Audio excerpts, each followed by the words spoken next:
हर हर महादेव। देखी जा, हम आज माया क्या है। माया ऐसन प्रबल चीज बा कि जौन संसार के चर अचर देवता गंधर्व किन्नर केहू ए माया से निखे बाचल।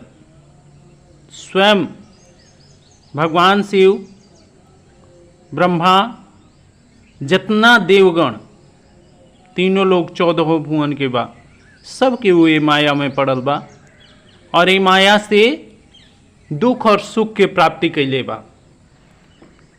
एक बार के बात भइल कि सब देव मिल के भगवान शिव के कैलाश पर्वत पर माया के चर्चा में पहुँच गलन जा और जाके प्रभु के आराधना के लन जा भगवान शिव के, और कलन जा कि हे प्रभु रौरा बताई कि माया ऐसन दुस्तर चीज बा जेकरा से केहू नइखे बचल। ई बताई कि माया आखिर ह का।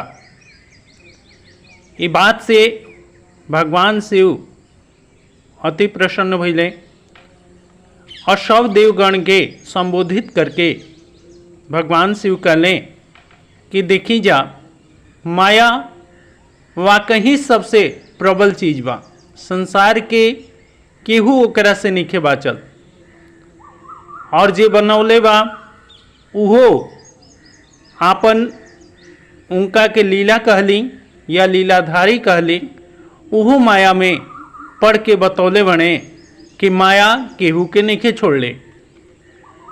अब आगे आई जा, हम बताओ तनी कि माया के का कारण बा, माया का है।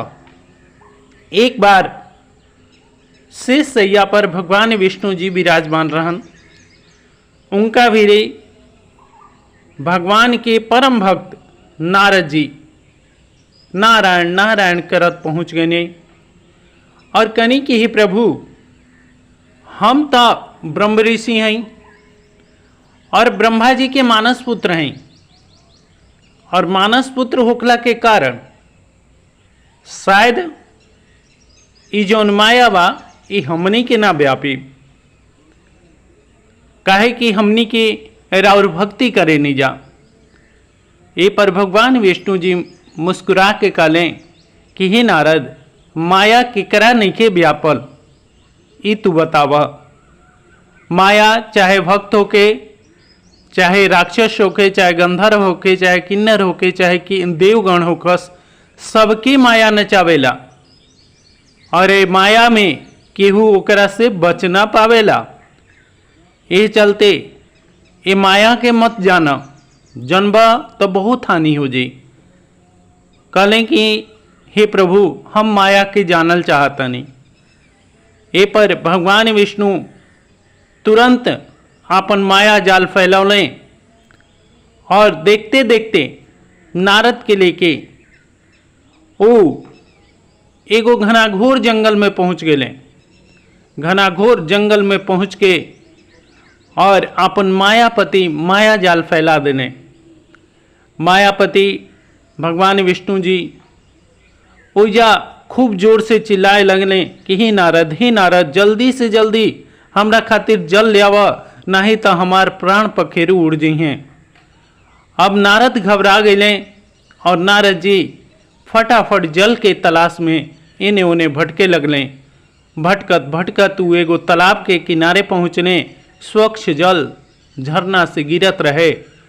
वो जल्दी से जल्दी ओमे ज्यों ही अंजूरी आपन भरे के कोशिश कैलें, अंजूरी में भर के उ जल के लियावे के कोशिश कैलें, त्यों ही ओइजा ले जैसे एगो स्वप्न होला वैसे वो विलुप्त हो गए। विलुप्त हो के ओइजा ले पहुँच गए एगो नगरी में। वो नगरी के सब केहू अति सुंदर, जेकरा के देखस उहे सुंदर, जेकरा के देखस उहे अतना शोभायान, अतना नवयुवक नवयुवती। अब वो बेचारा इस सोच में पड़ गए कि आखिर हम आयल कहाँ बनी, और वो भुला गए कि हमरा भगवान विष्णु जी के जल ले आवे के बा। और ये तरी करके वो पहुँच गए एगो किसान के घरे, जाके केवाड़ी खटखटौले तो उनमें से एगो नयुक्ति निकलल। उनका के देख के वो मोहित हो गए, इतना मोहित हो गए कि हम उनका काम वासना पीड़ित कर देलस। अब काम वासना पीड़ित कर देलस, तुरंत वही घड़ी भगवान नारद स्वयं जाके अपना उनका वो नवयुक्ति के यानी वो लड़की के पिता से बात कैले। पिता से बात करके तुरंत विवाह भी हो गई, और विवाह हो गई, और विवाह होकला के बाद उनकर भोग विलास भी चालू हो गई। और भोग विलास में इतना लिप्त हो गए कि 12 साल व्यतीत हो गई। उनका 12 गो लड़की दोनों हो गई, और ये तरीकर के 12 साल व्यतीत हो गई। और देखते देखते ससुर के जितना संपत्ति खेत बधार जितना रहे वो सब ससुर के मरला के बाद इनका मिल गई। काहे कि वो ससुर जी के एके लड़की रही, उनका कोनो दूसर संतान ना रहे। और दामाद के संतान समझ के वो विवाह कैले रहन। और ए तरह करके वो बहुत बड़ खेत वाला बन गए किसान। और ए तरह करके वो किसानी करत करत वो इतना अनाज पैदा भइल कि वो राजा के रूप में परिणित हो गए, राजा बन गए। और खूब धन, खूब उनका सब चीज़ आवे लागल। जहाँ देखा सुइजे उनका धन ही धन मिले, जाने खोजा सुना ही उनका धन ही धन मिले।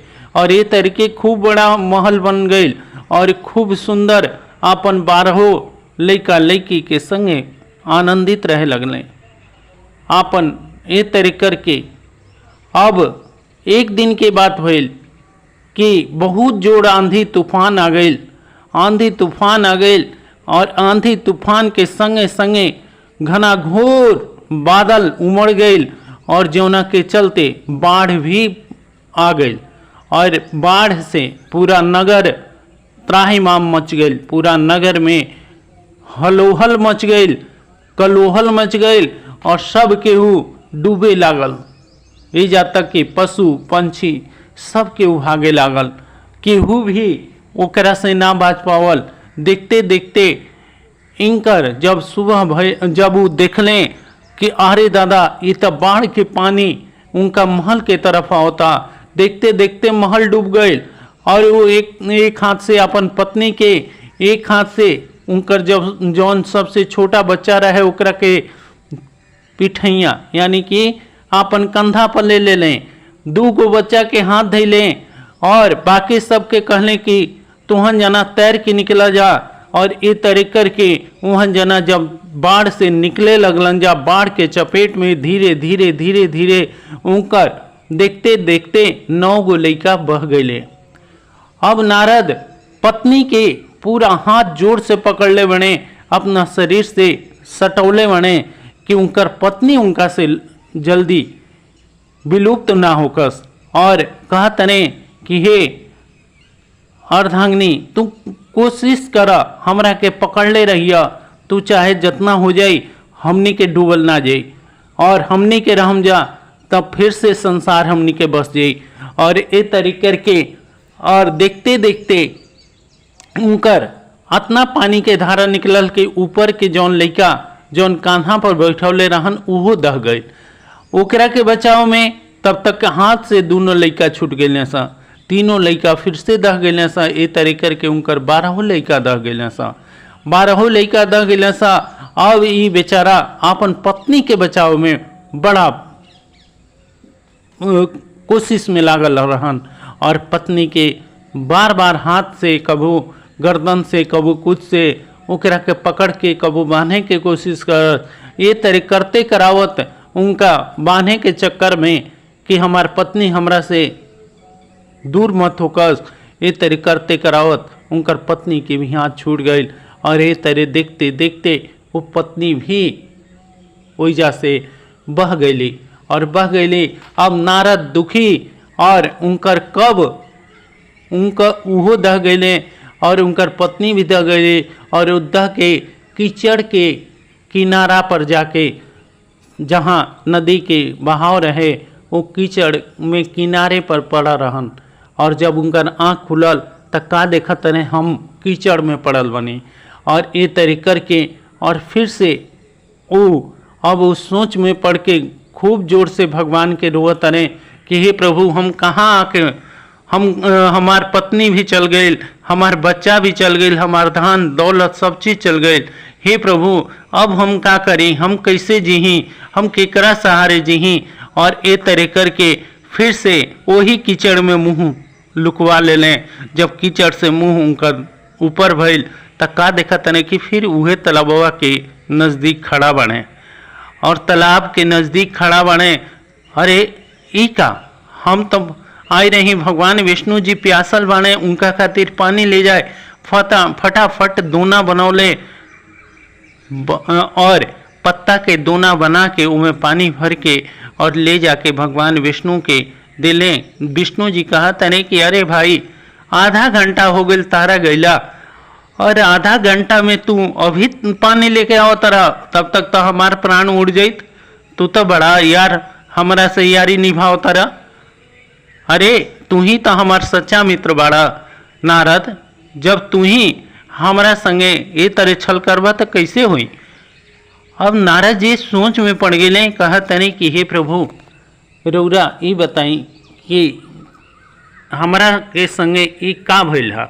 तब प्रभु हंसे लगले, मुस्कुराए लगले, कहले कि हे नारद जौन प्रश्न तू पूछला है कि माया का है, उहे माया तो हम तारा के दिखौनी है कि यही संसार के दुस्तर माया है जौन पूरा संसार के नचावता। और केहू भी जेकरा काम खातिर जौन काम खातिर हम भेजा तनी कि सब केहू मोक्ष के प्राप्ति करो, सब केहू वो परम पिता परमेश्वर के प्राप्ति करो, बाकी केहू भी उनका के प्राप्त नहीं कर पावत और सब केहू माया में जाके डूब जाता जैसे कि तू डूब गईला है। और चाहे भक्त होके चाहे वो भगवान होखस, सब के वो माया प्रबल कभी ना छोड़ेला और एक ना एक दिन वो अपना आगोश में ओकरा के जरूर ले लेला। ये चलते ई माया से केहू नहीं के जीतल। ये तरह करके भगवान विष्णु जी नारद के कहले कि हे नारद इहे है हमार प्रबल माया और एकरा से केहू नहीं के छूटल।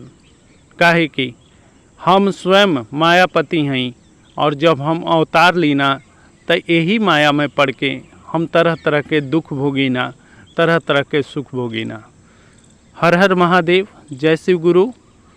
और ई माया के का रौरा सभे समझ पौनी जा, अगर रौरा सभे समझ पौनी जा तो रौरा सभे से हाथ जोड़ के नम्र निवेदन बा कि अब रौरा एक काम करी जा कि भगवान के माया के छोड़ के भगवान के भक्ति करी जा, भगवान के आराधना करी जा और भगवान के ई दुस्तर माया से कोशिश करी जा कि बच के कम से कम प्रभु के नाम जपी जा।